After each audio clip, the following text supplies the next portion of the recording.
ಮೂರು ಹೆಚ್ಚುವರಿ ಡಿಸಿಎಂಗೆ ಬೇಡಿಕೆ ವಿಚಾರವಾಗಿ ಮಾಜಿ ಸಚಿವ ಕೆಎಸ್ ಈಶ್ವರಪ್ಪ ಪ್ರತಿಕ್ರಿಯೆ ನೀಡಿದ್ದಾರೆ. ಡಿಸಿಎಂ ಡಿಕೆ ಶಿವಕುಮಾರರ ಹಣಿಯಲು ಈ ರೀತಿ ಮಾಡಿದ್ದಾರೆ. ನಮ್ಮ ಸರ್ಕಾರವಿದ್ದರೂ ಕೂಡ ಮೂವರು ಡಿಸಿಎಂಗಳಿದ್ರು, ಆದರೆ ಈ ರೀತಿಯ ಚರ್ಚೆಗೆ ಅವಕಾಶ ಮಾಡಿಕೊಟ್ಟಿರಲಿಲ್ಲ ಅಂತ ಹೇಳಿದರು. ಸಂಸದ ಅನಂತಕುಮಾರ್ ವಿರುದ್ಧ ಈಗಾಗಲೇ ಸಂಸದರ ಮೇಲೆ ಎಫ್ಐಆರ್ ಆಗಿದೆ ಅಂತ ಗೃಹ ಸಚಿವ ಜಿ ಪರಮೇಶ್ವರ್ ಹೇಳಿದ್ದಾರೆ. ಮುಂದಿನ ಕ್ರಮ ಕಾನೂನು ರೀತಿ ಆಗುತ್ತೆ, ಅವರನ್ನು ಅರೆಸ್ಟ್ ಮಾಡುವ ಬಗ್ಗೆ ಪೊಲೀಸರು ನಿರ್ಧಾರ ಮಾಡ್ತಾರೆ. ನಾವು ಇಲ್ಲಿಂದ ಯಾವುದೇ ನಿರ್ದೇಶನ ಕೊಡೋದಿಲ್ಲ ಅಂತ ಹೇಳಿದರು. ಸಂಸದ ಅನಂತಕುಮಾರ್ ಹೆಗಡೆ ವಿರುದ್ಧ ಸಚಿವ ಕೆ ವೆಂಕಟೇಶ್ ಕಿಡಿಕಾರಿದ್ದಾರೆ. ಹೆಗಡೆಗೆ ಸಂಸ್ಕಾರನೇ ಇಲ್ಲ, ಆ ಮನುಷ್ಯನಿಗೆ ಸಂಸ್ಕಾರ ಅಂದ್ರೆ ಏನು ಅಂತ ತಿಳಿದಿಲ್ಲ, ಬೇರೆ ಸಮಾಜದ ದೇವಸ್ಥಾನಗಳನ್ನು ಧ್ವಂಸ ಮಾಡೋದಕ್ಕೆ ಬಿಡೋಕೆ ಆಗುತ್ತಾ ಅಂತ ವಾಗ್ದಾಳಿ ನಡೆಸಿದ್ದಾರೆ.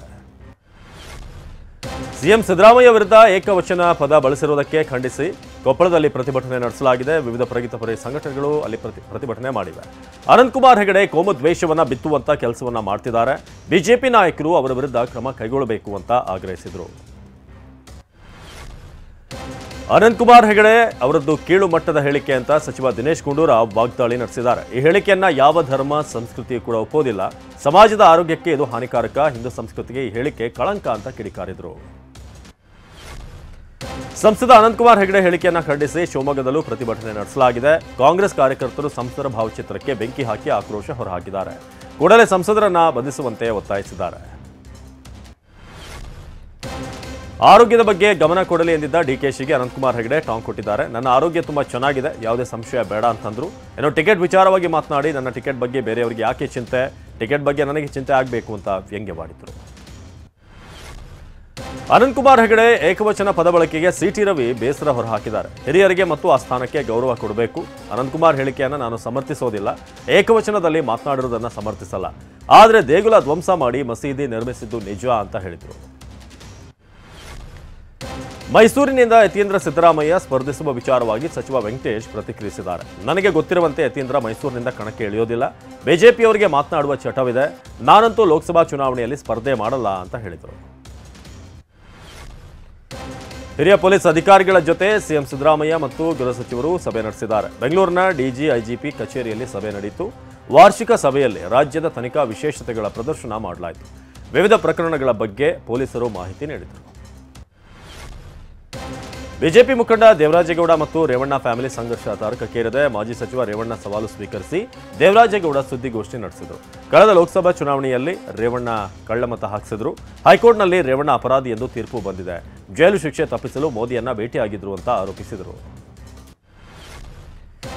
ಹಾವೇರಿ ಜಿಲ್ಲೆಯಲ್ಲಿ ಶುಗರ್ ಪೇಸ್ಟ್ ಕೇಕ್ನಲ್ಲಿ ಅಯೋಧ್ಯೆಯ ರಾಮ ಮಂದಿರ ನಿರ್ಮಿಸಲಾಗಿದೆ. ರಾಣೆಬೆನ್ನೂರು ನಗರದ ಬೇಕರಿಯಲ್ಲಿನ ಮಂದಿರದ ಕೇಕ್ ನೋಡುಗರ ಗಮನ ಸೆಳೆಯುತ್ತಿದೆ.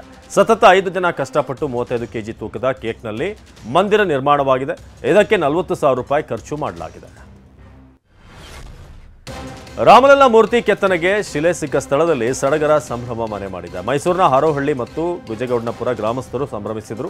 ಶಿಲೆ ಸಿಕ್ಕ ಜಾಗದಲ್ಲಿ ಚಪ್ಪರ ಹಾಕಿ ಪೂಜೆ ಸಲ್ಲಿಸಿದರು. ಪೂಜೆಯಲ್ಲಿ ಜಮೀನಿನ ಮಾಲೀಕ ರಾಮದಾಸ್ ಭಾಗಿಯಾಗಿದ್ದರು. ನಮ್ಮ ಮೆಟ್ರೋಗೆ ಕೆಂಪೇಗೌಡರ ಹೆಸರಿಡುವಂತೆ ಸ್ಫಟಿಕಪುರಿ ಮಹಾಸಂಸ್ಥಾನ ಪೀಠಾಧ್ಯಕ್ಷ ನಂಜಾವಧೂತ ಮನವಿ ಮಾಡಿದ್ದಾರೆ. ಕೆಂಪೇಗೌಡರ ಸಂಸ್ಥಾಪನಾ ದಿನವನ್ನು ಬೆಂಗಳೂರು ಹಬ್ಬವಾಗಿ ಆಚರಿಸಬೇಕು. LKGಯಿಂದ ಪದವಿವರೆಗೆ ಜೀವನ ಚರಿತ್ರೆ ಪಠ್ಯಪುಸ್ತಕವಾಗಿ ಮುದ್ರಿಸಬೇಕು ಅಂತ ಹೇಳಿದರು.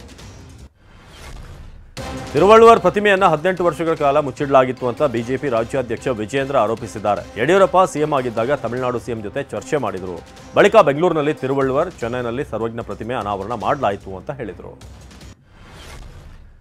ಕಲ್ಲಡ್ಕ ಪ್ರಭಾಕರ್ ಭಟ್ ವಿರುದ್ಧ ದಕ್ಷಿಣ ಕನ್ನಡದಲ್ಲಿ ಪ್ರತಿಭಟಿಸಿದ್ದ 17 ಮಂದಿ ವಿರುದ್ಧ ಸುಮೋಟೋ ಕೇಸ್ ದಾಖಲಾಗಿದೆ. ಪೊಲೀಸರ ನಡೆಯನ್ನು ಖಂಡಿಸಿ ಡಿವೈಎಫ್ಐ ಕಾರ್ಯಕರ್ತರು ಉಳ್ಳಾಲ ಪೊಲೀಸ್ ಠಾಣೆ ಚಳುವಳಿ ಮಾಡಿದ್ದಾರೆ.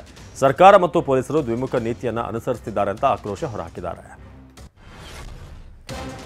ಹಾನಗಲ್ ಮಹಿಳೆ ಮೇಲೆ ಗ್ಯಾಂಗ್ ರೇಪ್ ಪ್ರಕರಣ ಸಂಬಂಧ ಗೃಹ ಸಚಿವ ಪರಮೇಶ್ವರ್ ಪ್ರತಿಕ್ರಿಯೆ ನೀಡಿದ್ದಾರೆ. ಸಂಪೂರ್ಣ ತನಿಖೆ ಆಗುವ ತನಕ ನಾನೇನು ಹೇಳಲ್ಲ. ಈಗಾಗಲೇ 7 ರಿಂದ 8 ಆರೋಪಿಗಳನ್ನು ಬಂಧಿಸಲಾಗಿದೆ. ಊರಿಗೆ ಹೋಗಬೇಕು ಅಂದಿದ್ದಕ್ಕೆ ಸಂತ್ರಸ್ತೆಯನ್ನು ಕಳಿಸಿದ್ದಾರೆ. ತನಿಖೆ ಆಧಾರದಲ್ಲಿ ಕ್ರಮ ಕೈಗೊಳ್ತೇವೆ ಅಂತ ಹೇಳಿದರು. ಚಿತ್ರದುರ್ಗ ಜಿಲ್ಲೆ ಹೊಸದುರ್ಗ ತಾಲೂಕಿನ ಕೃಷ್ಣಪುರದಲ್ಲಿ ಚಿರತೆ ಬೋನಿಗೆ ಬಿದ್ದಿದೆ. ಚಿರತೆ ಕಳೆದ 3 ತಿಂಗಳಿಂದ ಗ್ರಾಮಸ್ಥರಲ್ಲಿ ಆತಂಕ ಸೃಷ್ಟಿ ಮಾಡಿತ್ತು. ಗ್ರಾಮಸ್ಥರ ಮನವಿಗೆ ಅರಣ್ಯ ಇಲಾಖೆ ಸಿಬ್ಬಂದಿ ಬೋನಿಟ್ಟಿದ್ರು. ಸದ್ಯ ಚಿರತೆ ಇಲಾಖೆಯ ಬೋನಿಗೆ ಬಿದ್ದಿದೆ. ಚಿರತೆ ಸೆರೆಯಿಂದ ಗ್ರಾಮಸ್ಥರು ನಿಟ್ಟುಸಿರು ಬಿಟ್ಟಿದ್ದಾರೆ. ಅಲೆಗಳ ಹೊಡೆತಕ್ಕೆ ಗೂಡಂಗಡಿಗಳಲ್ಲಿನ ವಸ್ತುಗಳು ಸಮುದ್ರ ಪಾಲಾಗಿವೆ.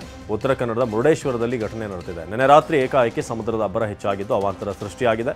ಅನೇಕ ಗೂಡಂಗಡಿಗಳಿಗೆ ಹಾನಿಯಾಗಿದೆ. ಅಂಗಡಿ ಮಾಲಕಿಯೊಬ್ಬರು ಕಣ್ಣೀರಿಟ್ಟಿದ್ದಾರೆ. ತುಮಕೂರಿನಲ್ಲಿ ಡೀಸೆಲ್ ಲಾರಿ ಪಲ್ಟಿಯಾಗಿದ್ದು ಜನರು ಡೀಸೆಲ್ಗಾಗಿ ಮುಗಿಬಿದ್ದ ಘಟನೆ ಆಗಿದೆ. ಹರಿಸಮುದ್ರ ಗೇಟ್ ಸಮೀಪ ಡೀಸೆಲ್ ಲಾರಿ ಪಲ್ಟಿಯಾಗಿದೆ. ತುಮಕೂರು ಜಿಲ್ಲೆ ತಿಪಟೂರು ತಾಲೂಕಿನ ಗ್ರಾಮದಲ್ಲಿ ಸ್ಪೀಡ್ ಕಂಟ್ರೋಲ್ ಆಗದೆ ಲಾರಿ ಪಲ್ಟಿಯಾಗಿದೆ. ರಾಷ್ಟ್ರ ರಾಜಧಾನಿ ದೆಹಲಿಯಲ್ಲಿ ದಟ್ಟ ಮಂಜು ಹಿನ್ನೆಲೆ 17 ವಿಮಾನಗಳ ಹಾರಾಟ ರದ್ದು ಮಾಡಲಾಗಿದೆ. ಕಳೆದ 2 ದಿನಗಳಿಂದಲೂ ದೆಹಲಿಯಾದ್ಯಂತ ದಟ್ಟ ಮಂಜು ಆವರಿಸಿದ್ದು ಹಲವಾರು ವಿಮಾನಗಳ ಹಾರಾಟ ಸಮಯ ಅಸ್ತವ್ಯಸ್ತವಾಗಿದೆ.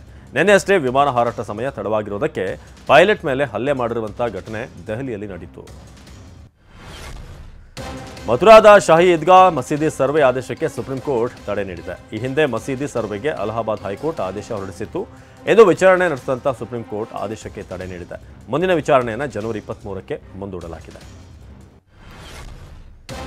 ಭಾರತ್ ಜೋಡೋ ನ್ಯಾಯಯಾತ್ರೆ ಇಂದು 3ನೇ ದಿನಕ್ಕೆ ಕಾಲಿಟ್ಟಿದೆ. ನಾಗಾಲ್ಯಾಂಡ್ನಿಂದ ಇಂದಿನ ಯಾತ್ರೆ ಆರಂಭವಾಗಿದೆ. ಸಂಸದ ರಾಹುಲ್ ಗಾಂಧಿ ಕೊಹುಮಾದ ಸ್ಥಳೀಯರನ್ನ ಭೇಟಿಯಾದರು.